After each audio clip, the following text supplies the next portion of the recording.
उत्तर प्रदेश के मुख्यमंत्री योगी आदित्यनाथ मंगलवार को हरदोई जिले के माधोगंज क्षेत्र स्थित ऐतिहासिक रुइयागढ़ी गांव पहुंचे, जहां उन्होंने अमर शहीद राजा नरपत सिंह के स्मारक पर पुष्प अर्पित कर उन्हें श्रद्धांजलि दी।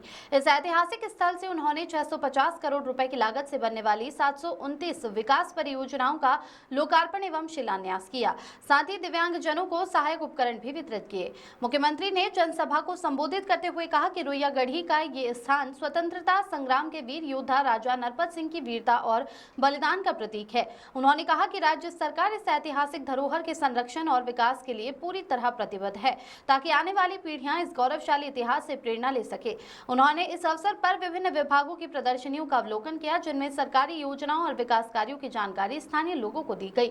मुख्यमंत्री ने प्रधानमंत्री नरेंद्र मोदी और गृह मंत्री अमित शाह का आभार प्रकट करते हुए कहा कि वक्फ संपत्ति कानून के लागू होने के बाद बड़े पैमाने पर जमीनें खाली होंगी, जिन्हें अस्पताल, स्कूल, कॉलेज और व्यवसायिक संस्थानों के लिए उपयोग में लाया जाएगा। इससे रोजगार के नए अवसर पैदा होंगे और क्षेत्र में विकास को गति मिलेगी। उन्होंने कटाक्ष करते हुए कहा कि लातों के भूत बातों से नहीं मानते हैं।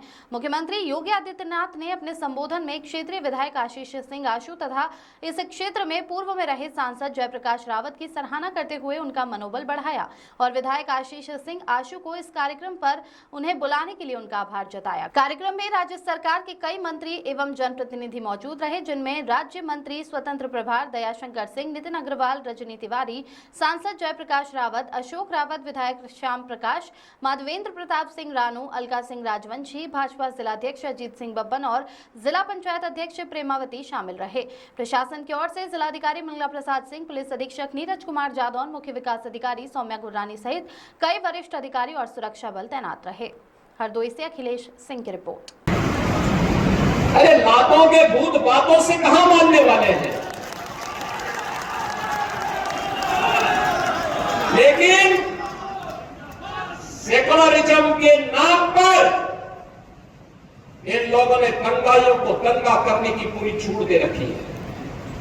पूरा मुर्शिदाबाद पिछले एक सप्ताह से चल रहा है, सरकार मौन है। बहनों और भाइयों, इस प्रकार की अराजकता पे लगाम लगनी चाहिए और मैं धन्यवाद दूंगा इस बात के लिए वहां की माननीय न्यायालय को, जिन्होंने वहां पर केंद्रीय बलों की तैनाती करके वहां के अल्पसंख्यक हितों की सुरक्षा की व्यवस्था करने के लिए कदम उठाया है और आज केंद्रीय बल वहां पर तैनात है। आपने वहां की पीड़ा सुनी होगी। सब लोग कौन है? कांग्रेस मौन है मुर्शिदाबाद के दंगों पर, कांग्रेस मौन है, समाजवादी पार्टी मौन है, टीएमसी मौन है। वे धमकी में धमकी दिए जा रहे हैं, समर्थन कर रहे हैं। बांग्लादेश के अंदर जो हुआ था उसका समर्थन कर रहे हैं बड़ी बेशर्मी के साथ। अगर उन्हें बांग्लादेश अच्छा लगता है तो उनको बांग्लादेश ही जाना चाहिए। क्यों भारत की धरती पे बोझा बने हुए, क्यों भारत की धरती पे बोझा बने हुए? हम आभारी हैं प्रधानमंत्री मोदी जी के और गृह मंत्री अमित शाह जी के, जिन्होंने वक्फ संशोधन अधिनियम को पारित करके गरीबों की जमीनों पर, सार्वजनिक जमीनों पर पड़ने वाली डकैती पर लगाम लगाने का काम इस अधिनियम, संशोधन अधिनियम के माध्यम से पारित किया है। अब ये जमीन जो वापस आएगी, बहनों और भाइयों, इसमें हॉस्पिटल बनेंगे, इनमें गरीबों के लिए मकान बनेंगे, हाई राइज बिल्डिंग बनेगी, यहां पर स्कूल बनेंगे, विश्वविद्यालय बनेंगे, निवेश के लिए लैंड बैंक बनेगा। लेकिन किसी को जमीन पर कब्जा करके गुंडागर्दी करने की छूट अब नहीं मिलेगी। इसलिए लोग परेशान हैं, क्योंकि जमीन के नाम पर जो लूट थी वह रुकने वाली है और उसलिए इन लोगों को परेशानी है। परेशानी इस बात को लेकर के कि अब गुर्गे खाली हो जाएंगे। तो पहले जो जनता को लूटते थे, इनको भय है कि इनके द्वारा पाले गए गुर्गे कहीं भस्मासुर हुए तो कहीं अब इन्हीं को न लूटने लग जाए। इनके द्वारा कुछ संपत्ति जो अर्जित की गई है उसी पर डकैती न डालने लग जाए। इसलिए उस भय के कारण ये वक्त के नाम पर जनता को बेवकूफ बनाने का काम कर रहे हैं, जनता की आंखों में धूल झोंकने का काम कर रहे हैं, गुमराह करने का काम कर रहे हैं। लेकिन गुमराह होने की आवश्यकता नहीं।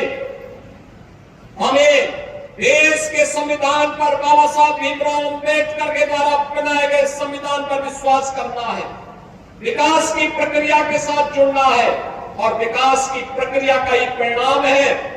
मैं देख रहा था हरदोई के अंदर, हरदोई जनपद में प्रधानमंत्री आवास योजना और मुख्यमंत्री आवास योजना में 1,15,000 परिवारों को एक एक आवास प्राप्त हुआ है। अनुमान करिए इतने गरीब परिवारों को इससे पहले की सरकारें क्या कर रही थी 75 वर्षों तक, 70-75 वर्षों तक कर रहे थे। गरीब को आवास नहीं दे पाए थे, शौचालय नहीं दे पाए थे, उनको कोई सुविधा नहीं दे पाए थे। आयुष्मान का कार्ड मैं भी देख रहा था, आयुष्मान का कार्ड जब मिल रहा था उत्तर प्रदेश के अंदर 10 करोड़ लोग आयुष्मान भारत की सुविधा का लाभ ले रहे हैं।